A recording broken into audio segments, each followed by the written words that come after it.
This idea that there was no responsibility taken. I kind of want to double down on that in terms of these men that are giving the response. I had no idea she was this unhappy. She just blindsided me. To your point earlier, what you said, like, you're married to someone and you're not recognized. Like, if somebody is this unhappy and you are not recognizing, but let me just say, women, we are really good at, let me put my head down, let me do what I got to do, let me handle everything. Yep. So, you're silently grieving inside as a woman who is literally, considering breaking up her family, right? So you have so much grief and guilt and pain inside, but you still have to keep everything running. So you still have to keep the relationship running. You still have to keep the family running, but you're broken. This is why everybody kind of thinks the marriage is fine. Even her husband, we gaslight ourselves into thinking, oh, it's really not this bad. Oh, this is just what marriage is. But then some women get to the point and they're like, nah, f that.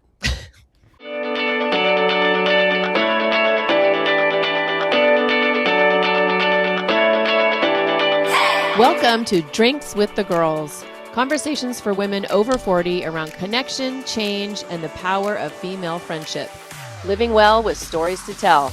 I'm Karen, and this is Lisa. We are moms and solopreneurs stepping into our own, diving into real conversations about things that matter to women in midlife. We're here to spill the tea on everything that affects women in their 40s and beyond.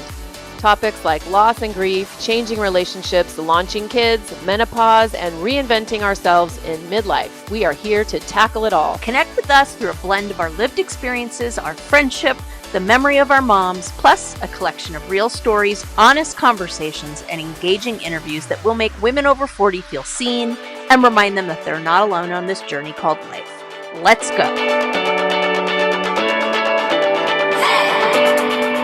Welcome back to another episode of Drinks with the Girls. This episode hits a little bit close for me, but we're going to walk through it. See what you did there? No pun intended. Today, we're going to talk about this cultural phenomenon called the Walkaway wives. And there was a recent article in The Independent that we'll dive into about this. And it's basically women, our generation, deciding to leave their marriages. But before we get into that, today I am drinking an Aperol Spritz in honor of my son and daughter-in-law. Their 3-year wedding anniversary is on Wednesday, and they got married in Italy. And so we drank lots of Aperol Spritzes. So cheers. And they had a baby to celebrate. And they had a baby on the 19th. I'm officially a granny. Cheers to that. What are you drinking, babe? Well, it's evolved. It's one of those kind of evenings. So I started out with a Topo Chico tropical mango. And then I saw some of my homemade simple syrup, strawberry syrup that I just canned. I've been doing that. I actually tried Kate's from our fashion episode, her pear martini with my homemade canned pears. That was really freaking good, I gotta say. And so I was like, I'll put some strawberry syrup on it. So I'm like, put the strawberry syrup in, then the ice. I'm like, this is kind of good, but it needs a little sweet. And then Karen and I were talking business, and I exploded the drink all over my keyboard. So just word to the wise, yes, computer covers save lives. And so by that time, it was almost nothing. So then I threw in an Olipop cream soda. So I don't even know what it is at this point. It's just a concoction. So there you go. Cheers. That's a nice recovery. I didn't think that was going to go that smoothly. When I heard it go all over I could hear it go bubbling over the keyboard. I was like, oh, this is not good. Yeah. Yeah. I was like, 1 minute. Yeah. No, those computer covers save lives. Because I spill things. Okay. Anyways, getting back to walking away. Getting back to this whole Walkaway wives conversation. And it's kind of blowing up right now. Like I don't know, it's definitely my algorithm, but I'm seeing a lot of conversations about women in, Gen X women specifically, but, women in midlife who are choosing divorce. And, that was my story. So I can relate with a lot of this. But I think it's something that it's good for us to talk about. The thing that always cracks me up is and I see this when I read the articles as well. This wasn't just didn't just happen to me, but I read the articles and it's like the men are always shocked. And the men always say, oh, this just came out of nowhere. And she just left, I had no idea it was coming. I was blindsided. And I'm just going to lovingly call bullshit because, speaking from my experience, and of course, sure, are there women that maybe wake up one day and think, I'm going to blow my life up and do it? Sure. That is a small percentage. I don't know the stats. I bet. But that is a small percentage because, like me, I was thinking about divorce for probably decades. No, not decades, years before it was actually a conversation because it was too scary to think about. So I would just push it down and push it down. So I just want to be clear before we even start, women do not leave suddenly out of the blue. They leave after years of trying to explain what they need, years of asking for connection, years of making themselves small, carrying the emotional weight of the relationship and the family, right? And then they ask themselves, well, maybe I'm being too much. Maybe I'm asking for too much. Again, bullshit. And I want to clarify something because we're specifically talking about the stat with heterosexual marriages. We are not speaking about a stat that involves marriages between two men or two women, not because we have an issue with it, but that's just not this slice of statistic that we're talking about. So I want to make that clear that we're not excluding that for some kind of political reason. We're just zeroing in on this particular stat. And you shared this stat with me before we started, and I'm still trying to wrap my head around it. Did you get that stat from the Independent article? Is that where you got the one about the percentages? No, I think it was I think it might have been a Time article. I have to double check my sources. But sources. So it says research shows, I still can't, women initiate 65 to 70% of divorces in heterosexual marriages. Not Gen X, not like the gray divorce, like period, end of story. And there's so much to unpack. I'm shocked. I am and I'm not. Like, I'm shocked that it's that high, but I'm not shocked when I'm like, yeah, I can see most women getting the point where they're freaking done. Makes sense. That makes sense. That tracks. Yeah, for sure. I'm not divorced, but we were inches away. We were physically separated, and I was done. Like, I was out. I think the piece that nobody really knows about unless you've experienced it, and of course, like it's like a lot of things in life, you're not really thinking about it unless you've gone through it. But women, if they're like me, right, you don't want to get divorced. Like, that is not your end goal, especially if you have children. And so no one wants to get divorced. Like, nobody goes into a marriage saying, hope this ends in divorce. Like, exactly, nobody. And so I think it makes me chuckle with a snide chuckle because, women who are literally trying to keep their families together and literally trying to make everything work and trying to make their needs known, and they just aren't being seen. And so you can only go through so many years of not feeling like you're seen or heard, right? And then you have menopause joins the conversation. And it's, you really, with your diminishing estrogen, you don't really care as much. You're not trying to keep everybody comfortable as much. And you really come to this reckoning of, I don't have to stay in this marriage. I'm done. And like I said, I was done in my mind way before we actually had the conversation. Yeah.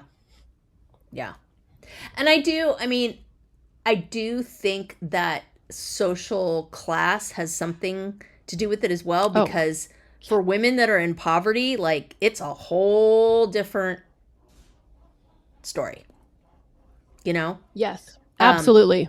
Women that are in abusive relationships or marriages, I feel like that's kind of a whole different topic. So I feel like we need to just establish the fact that we're talking about a woman who's in a marriage that she doesn't necessarily have to stay in financially, I guess would be the best word. Not to say that it doesn't affect you, because I'll tell you what, when I got separated, I was like, how in the hell are we going to do this? And you've talked about that too. But I'm not even talking about like, oh, it's going to be tough. I'm talking like below the poverty line. They don't work. Like, at any rate, Yeah. you know what I'm saying? No, absolutely. And yes, it is a privilege. Like I don't want to say I had the privilege to even consider divorce, but yes, am I as financially well off as I was when I was married? No. But, I think you get to this point and if you have the option, if you have financial means, I had to have an education and I had a business, I had options. And I think also this is one of the reasons that, people say, oh, well, marriages just aren't what they used to be, like what our grandmothers went through. Our grandmothers and our grandfathers were just so much more committed. And no, our fucking grandmothers were stuck. They were trapped because they literally, couldn't even get a credit card until 1974? Yeah. So, yeah, I just think there are so many different things, different factors that are at play. But yeah, definitely not all women have the ability to even ask themselves, am I happy? Yeah. Because they're just in survival mode. Yeah. And unfortunately, that isn't available to all women. And I do think, and I know this happened after your divorce, but they make the point in this article that the pandemic was like a huge, just like a powder keg exploded. Because suddenly you're living 24/7 with this person in a, 1-bedroom condo in New York or whatever, right? And you're just like, I don't really want to spend that much time with this person, So I can see how that would be an accelerator. Let's put it that way. I just flashed back to, when my ex-husband and I we knew we were going to be getting a divorce, but yeah, we were still in the home together. And just that level of uncomfortability and tension.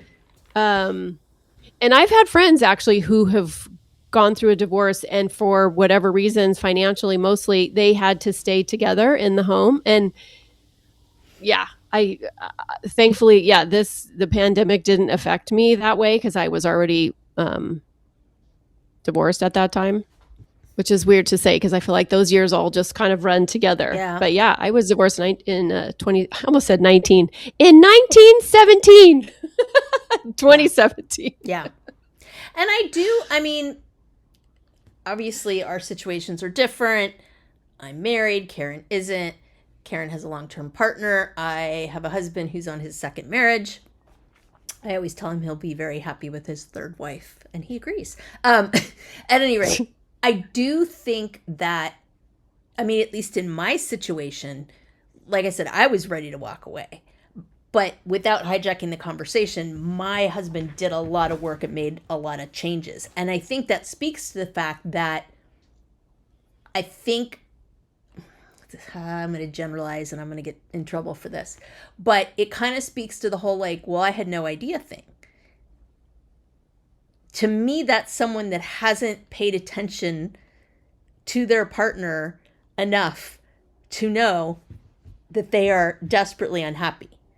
Because yes, if you're to the point, and again, I know it's not every situation, but if you're to the point where your wife is considering leaving the marriage, like you said, 9 times out of 10, this has not come out of the blue. I remember in your situation, you were like trying to do counseling and all this stuff. And he was like, no. And like the most responsive was, oh, this is because you're going into menopause, which still just,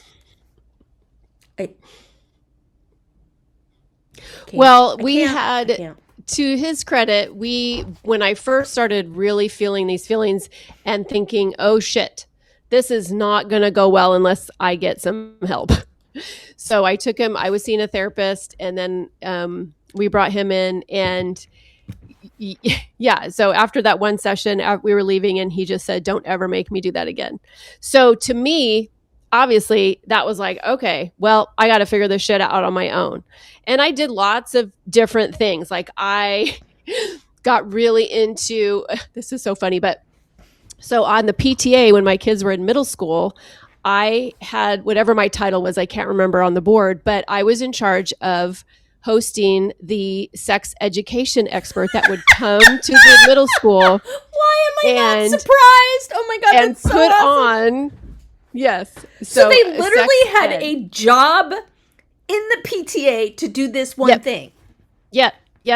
It was great. It was perfect for me. Okay, and wait, hold up. I have to ask a question. Shouldn't that be the job of the certified health educators in the school? I mean, asking for a friend. So this program and this educator who would come in, they had it every year. They had it, so it wasn't like, oh, I have to find this expert and I have to. Okay, I had to do was coordinate. Wait, what? Okay, no, all right, no. Okay. I just had to coordinate dates. I had to present it to everybody, let them know when it was happening. I had to clear the room, all that. So it was not like I was like involved in curriculum setting or any of that stuff. I was like, damn, that doesn't happen in the PTAs in my town. She ended up being this really cool chick, and I wish I could remember the name of the business, but her side hustle was sex toy parties. I love it. So I just dove. I'm bringing it back around, people. Stick with me. I just dove into that piece of it. It's like, okay, well, maybe, I can't take him to therapies, but maybe if I like just get really crazy in the bedroom, that will. That's it. You're a genius. That'll help. Yeah, that didn't help. Hey there, I'm Lisa Corachella McDowell, your midlife Pacific Northwest princess, here to guide you in the art of next leveling your life. I'm passionate about women's health and wellness in midlife, especially for moms parenting kids with unique needs like I do. I truly believe we can learn, grow, advocate, and care for the planet while taking care of ourselves and our families. And I'd love to help you do the same. And I'm beyond excited to tell you about my membership for maxed out mamas just like me, the Empowered Parent Collective. It's a space for parents to confidently advocate for their kids, build inclusive communities, educate themselves, and find balance and support along the way. To find out more about the Empowered Parent Collective, my classes, wellness offerings, parenting tips, advocacy resources, and exclusive Drinks with the Girls goodies, head to nextlevellifewithlisa.com. Let's survive and thrive in the messy middle together. I'm trying to remember what your point was that I was trying to make a point about, but the therapy. No, the therapy. Yes, the therapy. So by the time we got into couples counseling, like when it was the end, that's when he brought in the literature about menopause and, telling the therapist, well, she's only doing this because she's going through perimenopause and blah, blah, blah. And I mean, perimenopause was definitely a reason that I was like speaking my truth 158%, which was new for him to hear. But it wasn't the reason that I wanted a divorce. I mean, that says volumes to me. And I know we're not like spending an entire episode analyzing your marriage, but just this idea that there was no responsibility taken. And I kind of want to double down on that in terms of these men that are giving the response. I had no idea, right? I had no idea she was this unhappy. She just blindsided me one day. And it's like, what I don't understand and what I've learned from my own marriage is that a marriage is a living, breathing thing. My husband and I do not have the same relationship that we had when we first got married. It's different in a lot of ways. And you go through different pieces. And I think that if you don't flex with that and you're not able to, like, we're not the same people. If you're not able to change and grow with that, I can totally see how this happens. And we're together because of my husband. Period. End of story. And, he got sober. There's all sorts of stuff that he did that, I mean, it wasn't me standing there like cracking the whip. He knew that he had to make some big time changes. And, at the end of it, it was me saying, I'm out. Like, I'm done. So, yeah.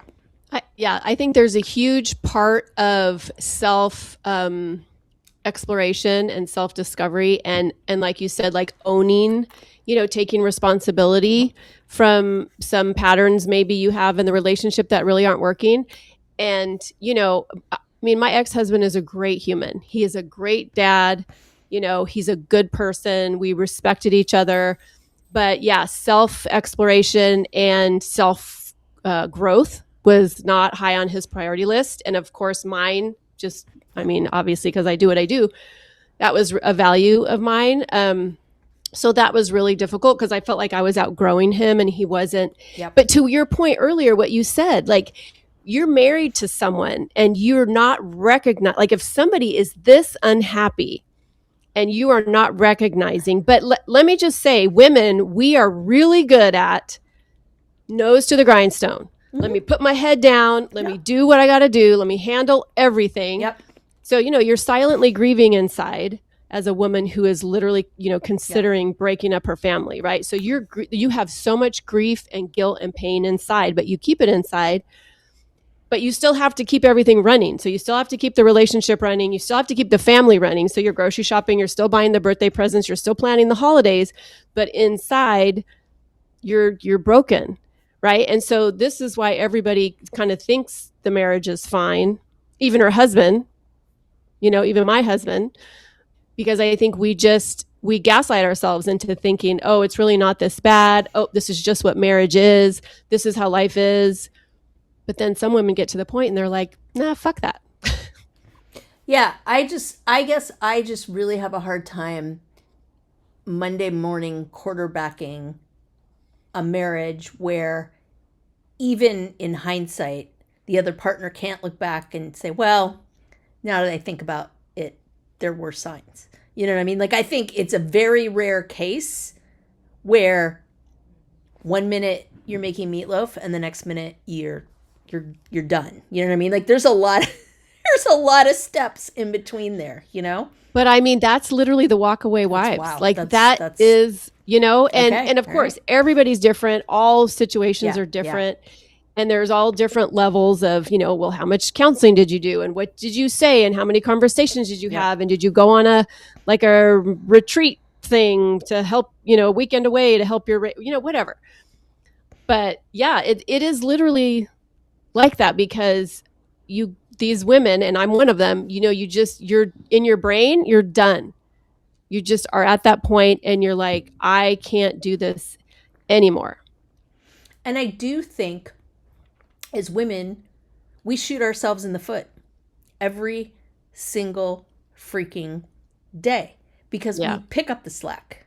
We give away the last piece of cake, right? We think, well, I'm just going to have to do it because it's not going to get done, right? And so that isn't necessarily somebody else's fault, right? Like, if we feel the need to step in and do all the things, and to me, I think that also says something about us as humans, that we would rather get to that point. But I think it's easier sometimes. It's easier to just stay in the role and do the things and burn yourself out than it is looking at the reality of how incredibly unhappy you are. And I know this wasn't you. I know you didn't just wake up one day and be like, bye. I know that, right? Yeah. Yeah. But I can see a scenario where someone is so disconnected from themselves and feeling so oppressed by that they feel like the only way to change things is to just, and I'm done, and I'm out, right? Which is super sad, because basically what that's saying is that's the only way you know how to be. This is not a symbiotic thing. This is a parasitic thing where you are literally sacrificing yourself at the altar of whatever you need to do. And not even not letting the other person do anything, but thinking, you're the best one to do it. And I'm not saying that's what you're doing, but my heart breaks for a situation where that's the alternative, right? There's no... Okay, I don't understand what you're saying. I got lost. I'm kind of lost too. Now, I guess what I'm thinking about is I am sure there are women out there, like you said, that 1 minute are making the meatloaf and the next minute are gone. And people don't have a clue. And I'm thinking about what it would take to be living in that situation where you literally felt like you could not say out loud, I am unhappy.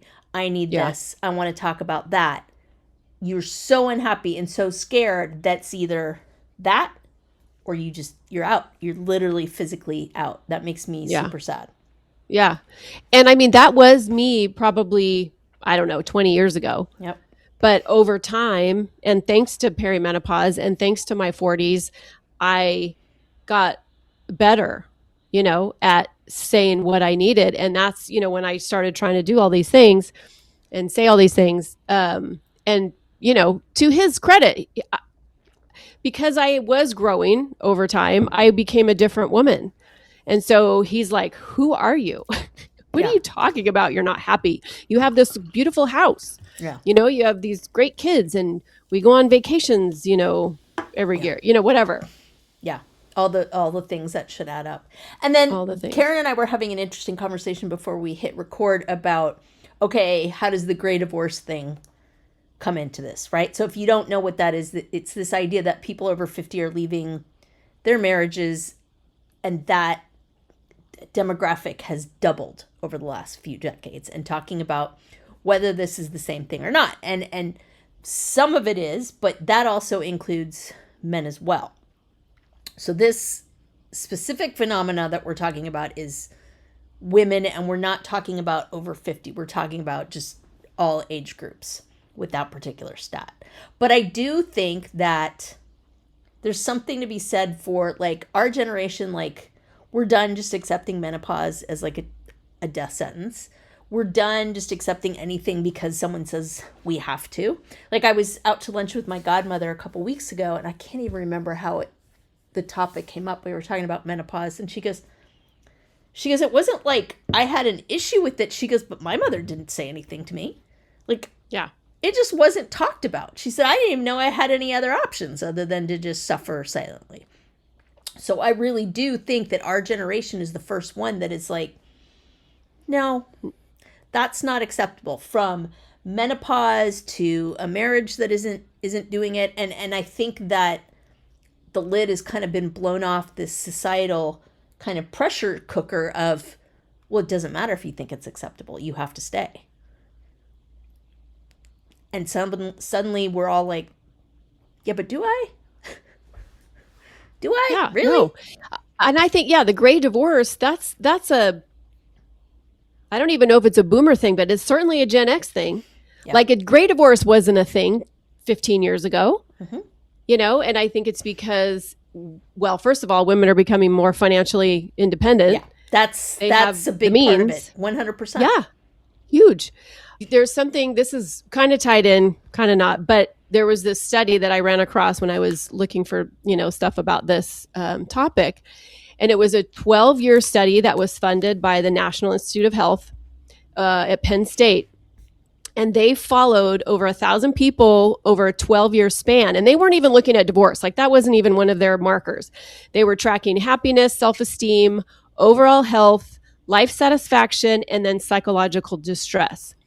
But what they found, that on all 5 of those markers, people who divorced did better than people who stayed unhappily married. Mm-hmm. So I think it's, are we surprised? No. But that just shows that women are staying unhappily married because that's what we think we're supposed to. What kind of a woman, is, you took vows, and what kind of a woman are you? And, it's the noble thing to do. And if you get divorced, it's a failure. It's the easy way out, which I fucking call bullshit. Hello. Yeah. No. So I just think it's just interesting. They weren't even tracking anything to do with divorce, but they realized, that here women are staying in these unhappy marriages, and there's zero benefit. Zero. Yeah. Yeah, the benefit is, and there's oodles of studies that show that marriage overall benefits men more than it benefits women. And again, we're not anti-marriage on this podcast. That's not what we're saying at all, right? And we're not pro-divorce, by the way, either. No, exactly. Like, didn't you have a client tell you once, like, oh, I don't know if I want to work with you because then you'll make me get a divorce? Like, what? Yeah. Yeah. No. That's a fear. Women are afraid I'm going to make them, like, blow up their lives, which is not true unless you want to blow up your life. We will not be blowing up your life unless that's what you want. So, we're not pro-marriage necessarily, we're not anti-marriage or pro-divorce. Yeah. We're pro-women having a choice and living lives that are fulfilling and expansive and feel fucking good. And I think Sorry, I've dropped a lot of F-bombs today. I'll wrap it up. It's all good. It's all good. I do think there's something to be said about having the emotional vocabulary and kind of wherewithal to recognize that this is a thing and it's okay. I don't think the choices, I mean, there's just so many things, right? The societal choices, the financial choices, like it wasn't an option back in the day because literally it wasn't an option. Like it wasn't just kind of like we've talked about this noble thing of like, we said vows and that means forever. Well, you said vows that you would treat the person well, right? Like let's talk about vow breaking and what that looks like, right? The for better or for worse part doesn't mean one-sided. When you say for better or worse, it doesn't mean you can treat me like shit and I'll still stick around. I would argue that that's not what those mean at all. Well, and I think also the stigma, the shame piece, which is still around. Like, it's still around. People still judge you for getting a divorce, but it's not like it was in the 50s where it's like, absolutely not. You just do not do that. Yeah. But men were leaving women for their secretaries, and that was like, oh, that rapscallion. Right. He's a bad one, that guy. Yeah. I mean, I've talked about my grandmother when my grandfather died. She didn't know how to drive a car. She didn't know how to balance a checkbook, any of it. And I remember when we had Bernadette Catalano on here, she talked a lot about that situation with her family. She had this, Catholic large family, and when her dad left for the secretary, her mom could like barely get up off the couch. I mean, go back and listen to that episode. It's a really good episode. It talks about a lot of really interesting themes, but she talks about how just that ended her mom. Just, she was never the same afterwards. It's very different now. My name is Karen Shatafian, and I am a shameless coffee addict and empowerment coach for women, and my love language is authenticity. My mission is helping women unapologetically design a life they're in love with. Because what the hell are we waiting for? My website, KarenShatafian.com, has all my coaching packages and free offers like my midlife reclamation guide. In it, you'll find tools to help you decide how to create the most inspired and empowered version of yourself and your life. You can find me on Facebook and Instagram talking about ways women can show up for themselves after decades of showing up for everyone else. Join me as we throw off the shackles and live our best freaking lives. See the show notes for all the details. Cheers. And I think too, we look at marriage maybe through a different lens. It's like I could just hear, not my mom per se, but maybe a generation before her, like, who the hell cares if you're happy? Or who the hell cares if you don't feel seen? Like, what do you mean happy? Or who the hell cares, that he doesn't want to connect with you on a deep emotional level? Yeah. Who cares that he doesn't want to support your dreams? Yeah. You feel seen? Like what? What? Right. Yeah. Like, so I can see you. I think we have more permission as women to ask those questions. Yep. That our mothers and grandmothers and great grandmothers certainly never had the ability to even ask. Mm-hmm. And I think we want more. That's the bottom line. I think that, it used to be just like, I think somebody could be said in the old days, it was just somebody could pay the bills, right? Like that was what marriage was a financial arrangement back in the day. Yeah. And then it became something different. But I do think it went through this period of like, oh, happiness is the 2.5 kids in the picket fence, and like your husband goes off to work and you clean the house. Right. So in another way, the economics of the world kind of pushed it in a different framework, because it's one thing for a woman to want to work. It's another thing to get to the point where it's the way for most people now, where it takes two incomes to keep a family's head afloat. Like that's the norm these days. It's a different paradigm shift than I want to work. And that also correlated with the whole theme of the 80s. Women, you can have it all. Like, right? how? You can have it all. You can have the white picket fence, and you can have the job, and you can be the mom, and you can do all the things. And Yeah, but nobody stopped to ask, well, at what expense? Yeah. So it's no wonder women are married for decades, and after doing all the things, trying to have it all with no support in having it all. Yeah. And they get to this point and they're just like, F this, man. Yeah. I can't do it anymore. And they're exhausted. Like, I mean, this is a little bit of a rabbit hole, but I do think we talked about this. I can't remember the title of the episode, but we talked about this idea of basically like the Pinterest parent and just how overly involved parents have become in their children's lives, like micromanaging every little thing. And the pressure of that, the pressure of always having to create the magical childhood and always be the t-ball coach and this and that and the other, and just that's the expectation, you know?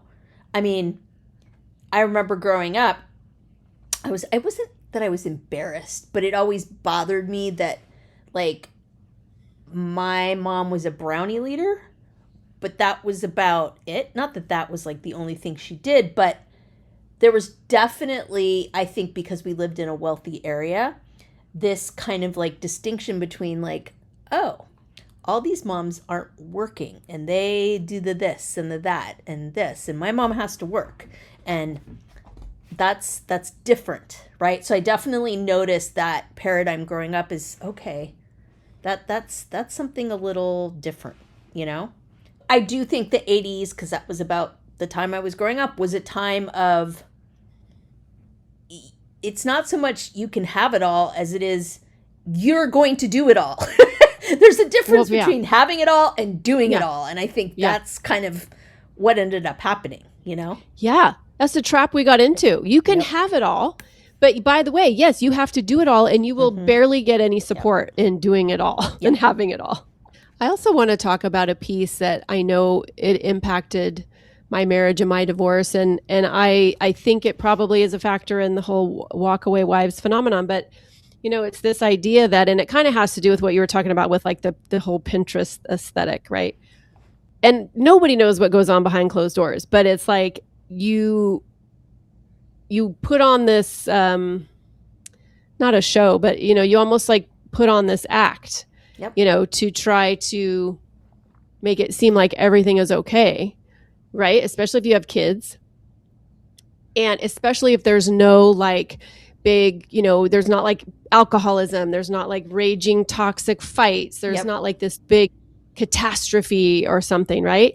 You know, and then you start telling yourself, and this is part of the gaslighting, it's like, well, he's a good guy. Other people have it way worse than I do. He's not abusive. I'm expecting too much, right? And so you never can convince yourself in your own mind that it's bad enough to want more for yourself, right? Meanwhile, you're literally shriveling up inside because you don't feel alive in your marriage. And again, that's probably something my grandmother would laugh at. Although I have to say, her husband died when she was relatively young. I was 2. She never got remarried. She traveled with her girlfriend. She played poker.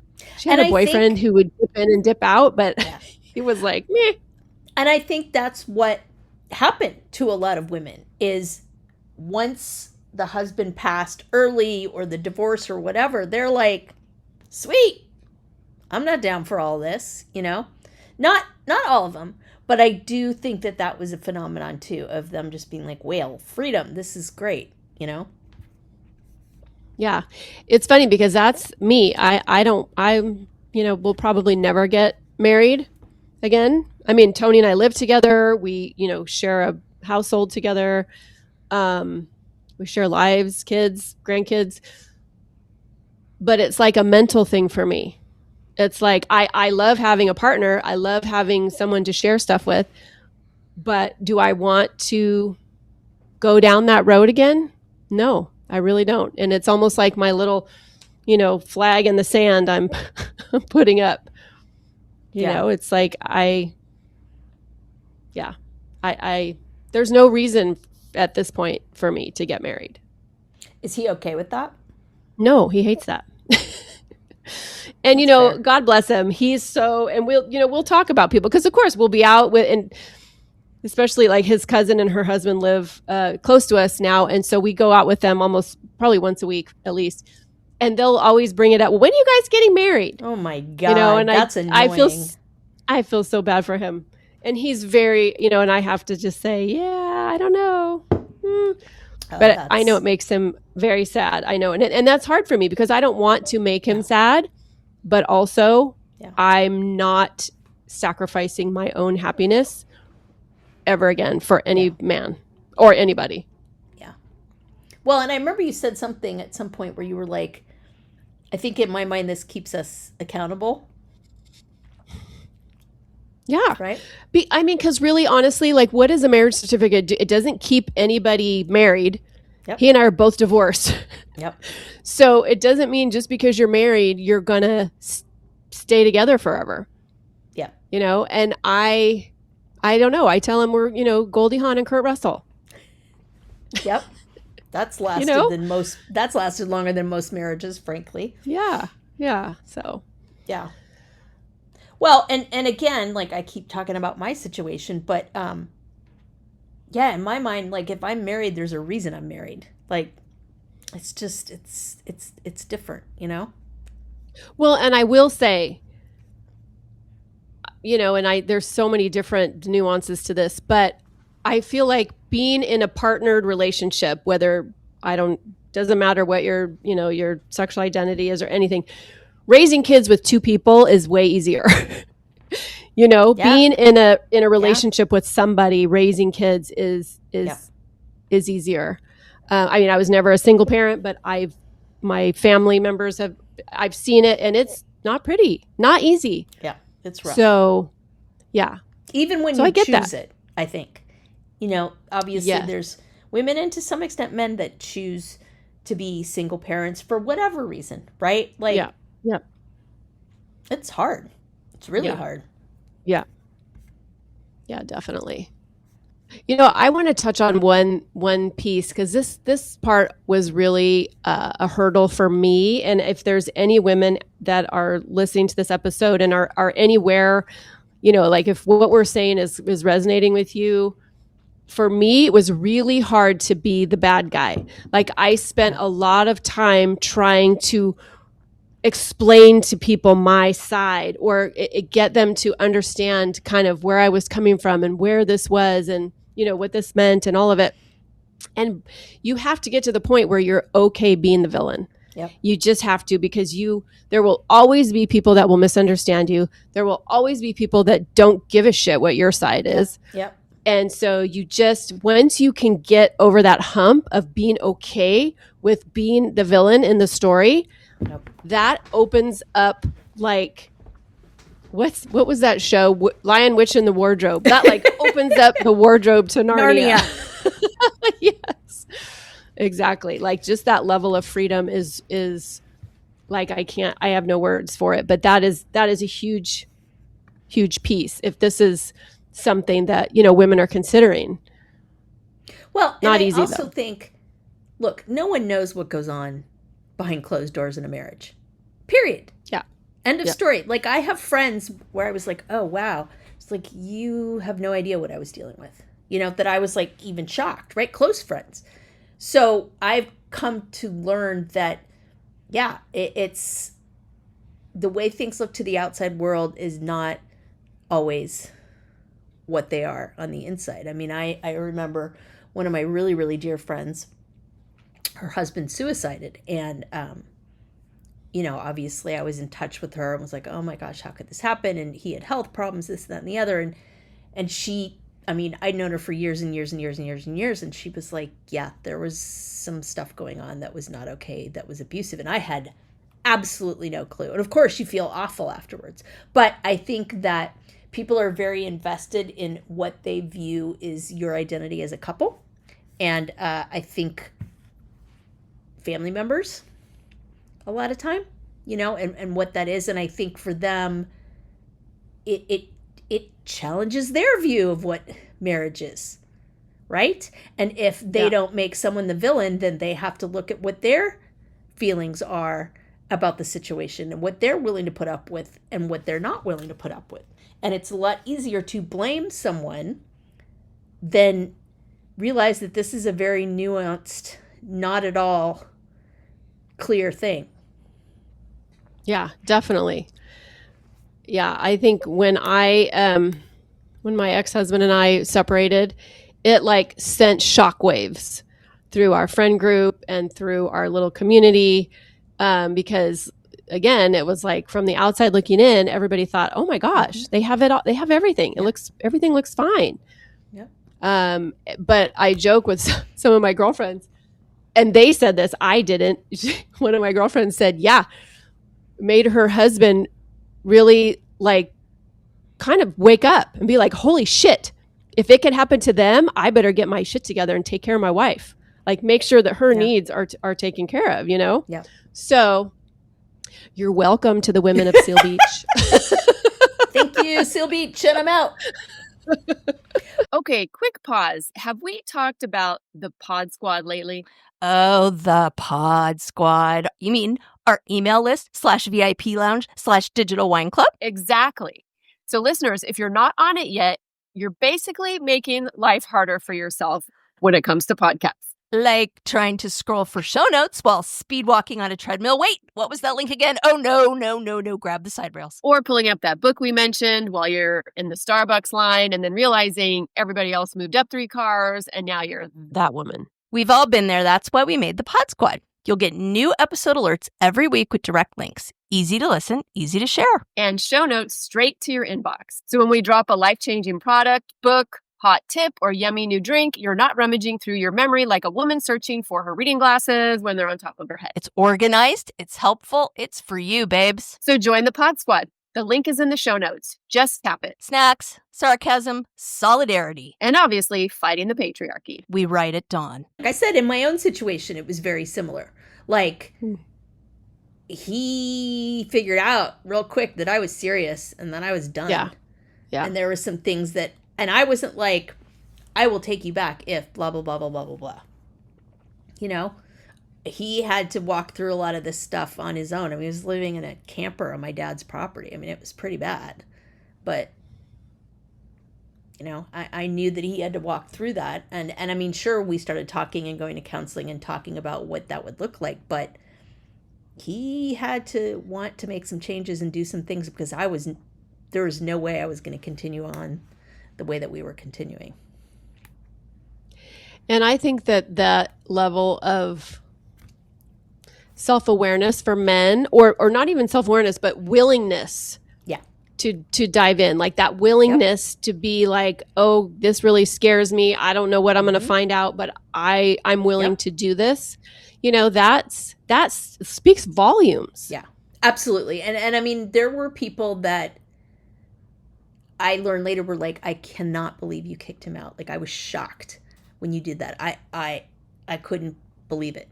And then other people that were like pissed when I took him back, which I was like, hold up. You have, you have no idea what's going on in my marriage. And I think it is a much, much different thing to separate because of these things. Have someone do the work that he did, getting sober, all the things that he did, and then be like, yeah, no, you did all this stuff, but I'm just going to throw everything away. Kids, marriage, all that. That is a completely different scenario because we were both on the same page in terms of what needed to change. I mean, his alcoholism was destroying us, among other things. And, so that was a whole other thing when we got back together again and people. So anyways, but that is not this episode. Well, I think it's a piece of it, you know, because that's what we do here at Drinks with the Girls. We just have conversations about the things that matter, and we don't really know where the wind's going to blow us. But I know that there are women out there who are listening who can relate with what you're saying, maybe relate with what I'm saying, maybe relate with, you know, the article we'll link it in the show notes on Walkaway Wives. But I have to say also, I just feel like I'm just putting it all out here. I don't know when we're going to be talking about divorce again, so it's all coming your way, listeners. Buckle up. But the guilt piece, Like if you can get through the guilt piece and the, like I said earlier, being the villain, then you will be able to come out of this situation feeling a little more whole. But by the way, getting to those places where you're okay being the villain and where you are okay with the guilt, I had a shit ton of therapy. Like you can't just mindset your way out of that, or at least I couldn't. Yeah.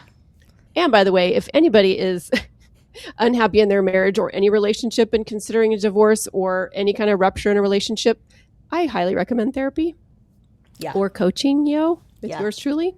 Yeah. But yeah, and I think that the guilt is a reason that women stay longer than they normally would, especially if there's children involved. Mm-hmm. Yeah. If I didn't have my kids, it would have been different. Okay, so takeaways. What do you want women to take away from this episode, my friend? Oh my gosh, so many things. It makes me emotional thinking of women in that place where I was. And it makes me emotional thinking of me in that place because, man, that was a hard place. It must have been so lonely, too. I mean, like, I know you have good girlfriends and I know you had therapy and all that, but I mean, in the brief time I walked and swam in those waters, I've never felt so alone in my life. Correct. And I had to seek out women who had gone down the path I was choosing. They were not in my circles. So, that was hard, but very valuable. But yeah, very lonely, very, my mom wasn't around. So it's not like she was there to bounce ideas off of or get support from. I just want women to know that whether you stay in your marriage or whether you go is 100% okay. Either way. Yep. The main piece of it is that you create a life and a relationship that makes you feel good, that makes you feel seen, that makes you feel alive. Those are my values. Yours may be different in your relationships, but you get to ask for what you want. And like Lisa, like she asked for what she want and her husband was like, okay, let me get to this and I'll get back to you. So I think it's okay to ask for what you want, and there's nothing wrong with you. There's nothing wrong with you if you are considering leaving a marriage where you are unhappy and unfulfilled. Yeah. What about you? What are some takeaways you want? When you were talking about me asking for what I wanted, because I don't know that actually happened. I think that I just was done with the alcoholism and what the mental illness was doing to me. That's what I was done with. And so for me, it wasn't even like asking for what I wanted. It was more like, this is unacceptable. I'm not going to be in this situation anymore. I'm not going to put my kids in this situation before. If this is how it's going to be, we are done. And it really didn't ever enter the conversation where it was like, if you don't quit drinking, if you don't get your mental health together, we're not getting back together. It was not a conversation. It was just like, and we're done. So I think that it actually, I mean, if he were here, he would probably say it was even more terrifying because I wasn't like, this is the way. So he had to figure it out. He had to figure it out. Exactly. And because I was done figuring things out for him. I was over it. Like, you know what you need to do and you're not doing it. And I am a mother first and I am not going to raise these children in this kind of environment anymore. And then, after he started working on things, sure, it was a conversation of like, okay, what is this going to look like? And do we start spending time together as a family? And what does that mean? Like, then it was more of a conversation, but yeah, I didn't even give him that option. I was just like, I'm out. I'm done. So, I mean, I think the bottom line is whatever you are thinking of doing, it is okay. Because at the end of the day, you have those choices.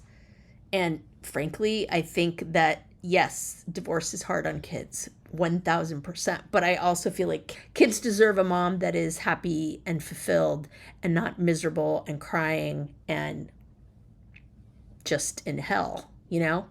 I'm not going to pretend to be an expert on children and divorce, but at the end of the day, I think that your kids want you to be happy as well. I think so.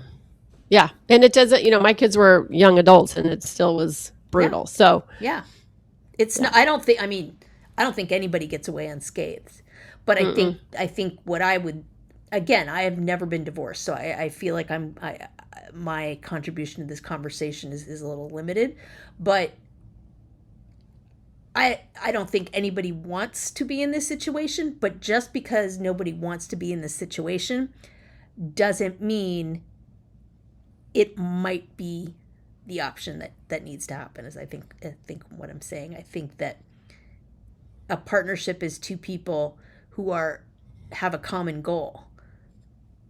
And if that goal isn't common anymore, then that's information that you're going to need to process. The institution of a partnership or a marriage in and of itself, to me, existing just to be an institution is ridiculous. Like that's back in the day. That's how women had to exist because there was no choice. You weren't a person, literally, unless you were married, right? You couldn't open a credit card. All these things we've talked about. That was the option.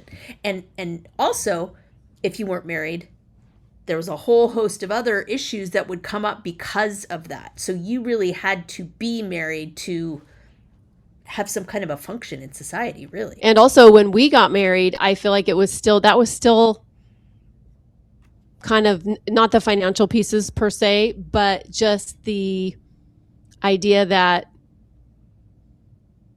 that's just what you do. Yeah. After you graduate college, you find a man and get married. Mm-hmm. And then you have babies. We've talked about that. We've talked about the fact that when I saw the pictures from your wedding, I was like, well, I'm a giant fuck up. Right? And you going, I hate the fact that you thought that. But it was the same thing, right? Because I looked at the pictures. I had no idea what was going on internally, right? Yeah. I looked at the pictures and was like, wow, I'm a big fat loser. And it's just, again, the subtleties are not there on the outside. That was what the expectation was. You would check the boxes. I hadn't. But I see our daughters making different choices already. I hear my daughter saying, I don't know if I want to have kids. I don't know if I want to be married. And she's young. She's 16, right? I hear you talk about Peyton making different choices. But what I like about that is they're truly making their own way. They're not going out there and trying to squeeze themselves into like basically the size 2 jeans of relationships. You know what I mean? Like they're not out there going like, I need to shapeshift, because that's what I felt like, right? And so did you. I need to shapeshift to turn myself into something to be palatable for this. Neither of them are doing that. They're going out there and like, what's in this for me? Right? Yeah. Yeah. Yeah. I mean, Peyton will say she's 20. She just turned 28 last week. And she'll say, she's like, I might not get married till I'm 35. And I'm like, and? Okay. When I got married, like, I was even older, actually. I think I was 36 or 37 when I got married. And it's like, okay, if that's how it goes, it's better than being married to the wrong person earlier. Mm-hmm. If that's what it takes to be in a relationship that's going to fulfill you, then it's worth the wait. But I love seeing her she's dating all over the place. And that I never did that. I usually would have a boyfriend for a time and then whatever. I never dated multiple people, and she's just having the time of her life. And I'm here for it. It makes me so happy. For her. But okay, let's land this plane. As always, Lisa and our whole goal for each episode that we bring you is that you feel like you're not alone, that you feel seen, that you maybe think, wow, I feel like I'm sitting at the table drinking coffee with them. That's our goal. And if this conversation has stirred up something like that for you, if you're questioning your marriage, if you haven't even said anything out loud yet, but you're kind of afraid to go there, Or even if you're just wondering what your next chapter will look like, if you're trying to reconnect with yourself after decades of putting everybody else first, this is exactly the work that I do with women. So you can book a free reclamation call. I'll put a link in the show notes. We'll just get on a phone call and we'll just chit chat like girlfriends, talk about what's going on, what you need, where you're at, and where you want to be, and we'll bridge that gap. So there's my little shameless plug. But also, if you know a midlife sister who's struggling with anything that we're talking about today, who could relate with this, send this to her. Mm-hmm. She would appreciate it, and so would we. Yep. Leave us a review. If you like this episode, great. If you didn't like it, great. We always love when listeners suggest topics, because otherwise it's us sitting there going, okay, what can we come up with? Or this article's cool. And we don't mind doing that. We really don't. But we also want the community to be a part of it as well. What else? Oh, stay tuned for Drinks with the Girls 2.0, which is coming soon to I'll just drop it, Patreon near you. Subscribe to the Pod Squad, like, share, do all the things. And yeah, I think we're good. I think we can land the plane. Let's land that sucker. Cheers. Cheers.